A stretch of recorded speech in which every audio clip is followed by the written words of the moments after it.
Тадаа! Өнөөдөр танд ярьж өгөх кино бол Squid Game. Хоёрдугаар анги эхлэхдээ ягаан хөмсгөлтнүүд өмнөх тоглоом дээр хүсэн хүмүүсийг австай зөөж байх бөгөөд шархацсан үхээгүй байсан ч авсыг битүүмжилж буй дүр зургаар эхэлнэ.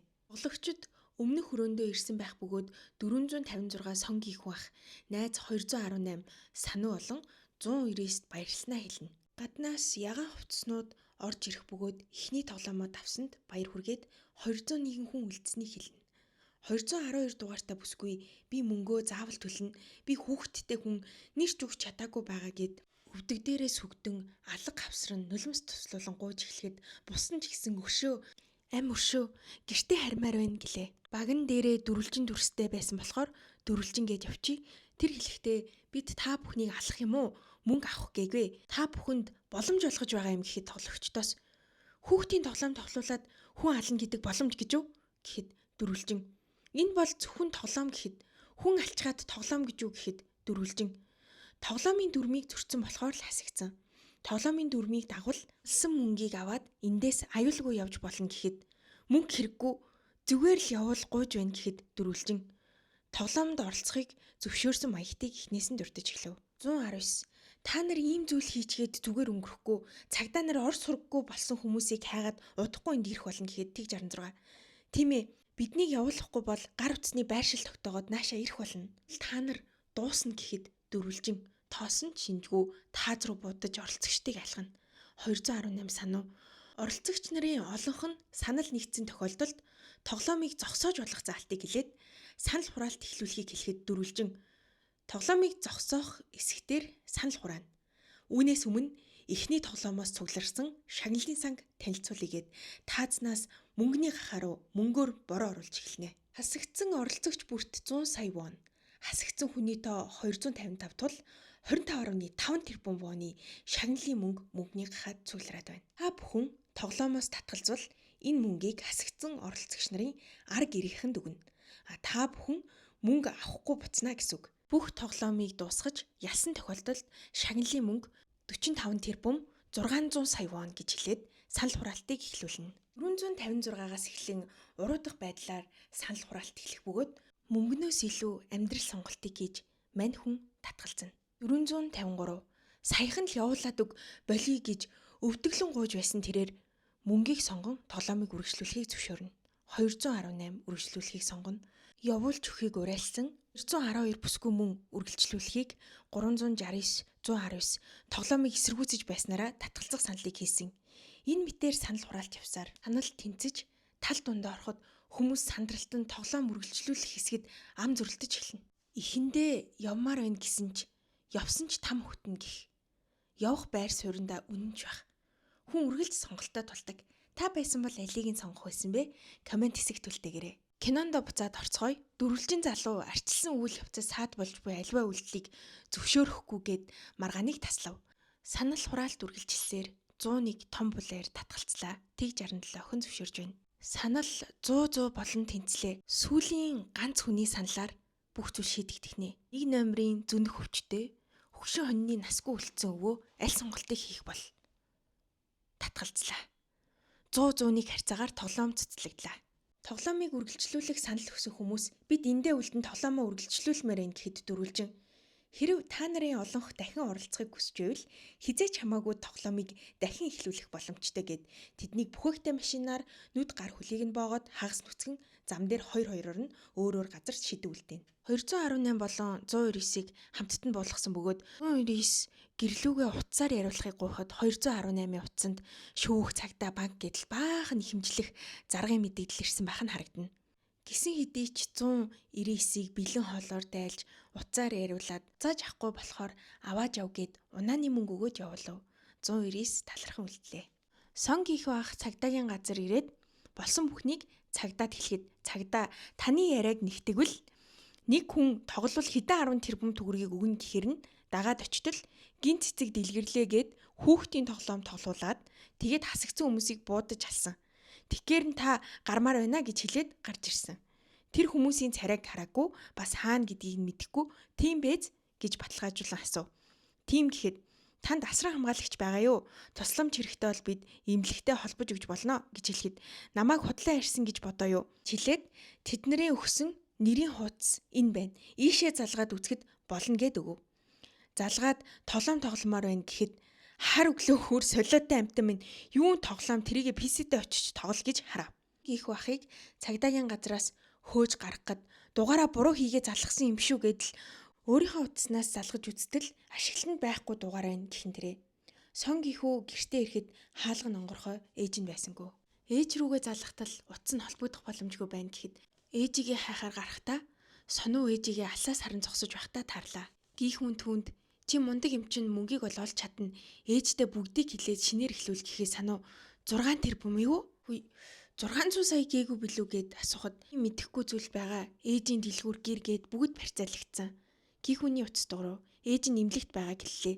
Ээжийнх нь хөлнүүл шарах хэдээ өвчөж эхэлсэн шинжтэй. Эмчилгээ хийхгүй явсаар хүндэрсэн байна. Чихрийн шижин гэд хэллээ.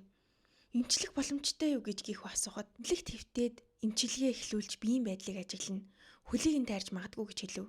Ээж нь имлэгт хэвтэхгүй гэд гараа явахад хүн эмчилгээ хийлэг гэдэл ээж нь гэртээ ирэхгүй гадуур явж алга болж байгаад гинт гарч ирснээ сайн хүүгийн дүрд тоглож байна уу? Би хэвтээд өгвөл хэн байрны түрээс түлэх юм бэ? Эмнэлэгт хэвтэх эмчилгээний зардал ямар өндөр гэдгийг чи мэдхүү гэхэд хүн даатгал байгаа үсттэй гин. Ээж нь юун даатгал тэрийг цуцлаад мөнгийг нь чи хэргэлчгээ үсттэй.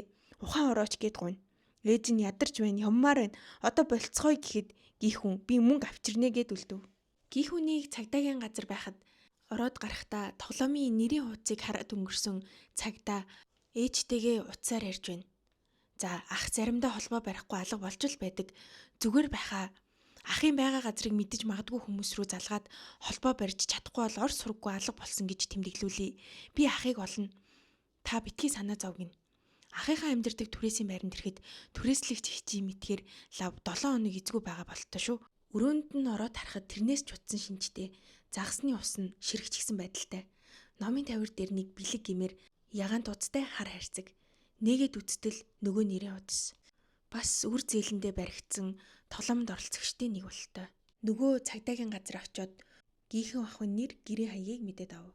Асрамжийн газар тэг 67 хүн дүү дээрээ ирсэн байх бөгөөд хойд солонгосоос дөрвсөн. Дүүн ээж сарын дараа ирээд хамтдаа амьдрна гэсэн бидтэй. Хүүхдүүд намайг худалч хаягцсан эндээс явахгүй гэсэн гэхэд их чинь аав ээж хоёр ирнэ. Их чинь заавал авчирна. Ирэх жилхэд бүгдээрээ хамт сайхан амьдрна гэд тэрв. Ээж аавыгаа хойд солонгосоос авчрах гээд зуучлагчид мөнгө өгсөн ч нөгөөтг нь цухтаад алга болсон байна. Тэгээд дахиад өөр зуучлагч олох хэрэгтэй энтер гэдэл хэлж байгаагаас нь өөрөө л зуучлагчтай холбоотой мөнгийг нь луурсан гар шиг байгаа юм да. Дахиад шинэ зуучлагч олоод эхнээс нь хэлэхэд 40 сая вон хэрэгтэй хэд тэг 67 түн рүү халуун кофе цацаад хоолонд нутаг тулгаад дахиж намайг хууруул тэр үед чиний хоолойг хэрчих болно. Мөнгийг чинь олж өгнө гэд явлаа. Тэг 67 гарахад тэр ахын кармаа урагдсан байх бөгөөд энэ нь тэг 67 зуучлагчид мөнгө өгөхөөр гийхүү ахын мөнгийг хулгайлсан тодорхойлно. 199-ийг Али гэдэг бөгөөд ажлын газраа ирээд өнгөрсөн 6 сарынхаа цалингаа авъя гэхэд захирал нь хуншгүй нөхөр байх бөгөөд ажилласаа болж хурууга бэртээсэн байхад нь эмчилгээний төлбөр ч өгөөгүй. Ширээн дээр нь тухтууд өрөө мөнгө байхад л байхгүй гэд мөнгөө кармандаа хийгээд гарав. Али араас нь гаран энд мөнгө байна гэд карманаас нь авах гэж нотолцож байхад захирал нь энцүүр алдаад төхөөрөмжөнд хурууга тастууллаа. Али газар унсан мөнгийг аваад зүгтаалаа. Тус болсон догтуута мөнгийг их нэртээ өгөөд хүүхдээ аваад төрүүлээд нутаг буц. Би араас нь очино гэхэд айд сандарсан Алиг хараад эхнэр нь нэг юм болсныг нь мэдэгч Али та хоёр минь төрүүлээд яв. Заавал шүү гэд тэрв. 101 хурган босс юм уу да. Түүнд туслах нь том ах таныг хайж байгааг хэлнэ. 101 ч хаана байсан, юу болсноо хэлээд тэднийг дээрэмдий гэхэд гүүрэн дээр машинтай явж исэн тэднийг урд артаас нь машинтай хашаад амнаа. Туслахын царай гинт хувьсгийн. Догсуу чи казинод хэдийг алдсан юм бэ? Энэ хүмүүс алдсан өрний чи оронд эргэтэн чинь авах гэж байгаа юм гэж хэлээд машинаас гарч байтал догсуу түүнийг алаад гүрнээс үсэрчгөв. Сонуу ээжтэйгээ утсаар ярина. Ээж нь хүүдээ маш их анхаарал халамж тавьдаг.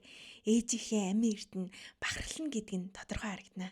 Ээжийнх нь ажил дээр цагдаа нар ирээд хүүг нь хаана байгааг нь асам санхүүгийн гэмт хэрэгт үйлдсэн баривчлах зөвшөөрөл нь гарсан гэлнэ. Мөрдөгчөө та андуураад байна. Манай хүү хууль бус юм хийх хүн биш гэхэд хүүтэйгээ холбоо бариул өөрөө цагдаад оч гэж хэл. Зүгтх нь улам л ялыг хөндрүүлнэ гэж хэлээд яв. Сануу угаартан хүхээр сэтгэл шулуутсан вайнанд хөвтөж байтал хонх тасралтгүй дуграад байв.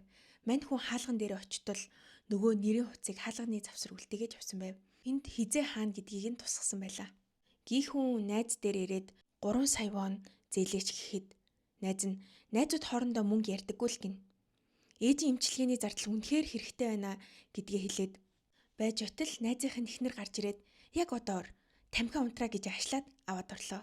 Гийхүүн сөөж уугаа сууж байхад нэг номерын өвөө түүнтэй тархан тэр. Хүн би энэ хавьд амьдардаг та бас уу гэхэд очих газаргүй болоод энд таньдаг хүний дэ төр байгаа гэдгээ хэлнэ. Энд ингэж таарлах гэж хувь зохиол гэдэг нь энэ үү? Үргэлжлүүлэн би гарч ирээд харсан чинь энд илүү тамшиг байгаа тул эргэж очихоор болсноо түүнд хэллээ. Хүн хуучин эхнэрийнхээ гэрт ирчихсэн 2 сая вон зээлээч гэхэд хүүхэдтэй тэтгэлэг өгдөггүй байж яаж мөнгө гуйж чадж байна гэд уурлахад ээж өвдөөд хагалгаа хэлэх хэрэгтэй байна. Нөхрөөсөө ч болов зээлээдэг гин. Гаяны аав ирлээ одоо яв гэхэд би аав штэ гэхэд чи төрөх үйдэн ч байгаагүй. Имлэг амжиж ороогүй бол охин минь нөхөх байсан. Чи аав байх хэрэггүй гэд муудалцаж хахад шинэ нөхөр нь 2 хүүхэдтэйгээ ороод ирлээ. Өө энүүгээр явж байхдаа охинтойгоо уулзах гээд ирсэн. Царайг нь харсан болохоор одоо ингэж явлаа гэд гараад явхдаа шүхрээ марцсныг нь охин нь анзаарлаа. Эхнэрийнх нь нөхөр араас нь гарч ирээд түүнд мөнгө өглөө. Мөнгөө өгөөд эргүүлж төлөх хэрэггүй. Гаянтай дахиж бити уулз гэхэд мөнгийг нь шидээд түүнийг цохиод унгаачихв. Үүнийг шүүрхгүйгээр гарсан охин нь харчихнаа. Амьдралаа гэж. Гийхүүн гэртээ ирэхэд нөгөө цагдаа хашааных нь гадаа ирсэн хүлээж байх бөгөөд өөрийнх нь цагдаагийн газар ирсэн зүйлийг тодруулахад арх уугаад миний зохиосон зүйл гэхэд ахад минь бас танд байсан шиг нэрийн хуудас байсан. Ах минь бас алга болчоод энэ та туслаач дээ гэхэд нэрийн хуудсыг гудамжнаас олсон хин нэгэн туслах боломжтой биш вэ гэд оров. Гэрийнхэн дотор хаалганы завсар өнөөх нэрийн хуудсыг авчулсан байлаа. Дахин тоглоомонд оролцохоор тоглогчид товлсон газраа товлсон цагтаа хүлээж байлаа. Хүүхдээ машин чирлээ. Тэднийг суулгаад унтуулан аваад явв. Нөгөө цагдаа гийхүү ахыг гаж авсан буюу бүхээгтэй машиныг дагж яваа харагдана. Тэг 67 охин унтуулагчийн хийг амсгалаагүй сэрүүн үлдснээр энэ анги төгслөө. За тэднийг хаашаа авч яваавал тоглоомын үнэн мөн зохион байгуулагчид байх болоо. Дараагийн анги гарах хэсгийг та шиднэ. Subscribe, like дараарай. Санал хүсэлтээ харангүй үлдээгээрэй. Баярлалаа. Та-да!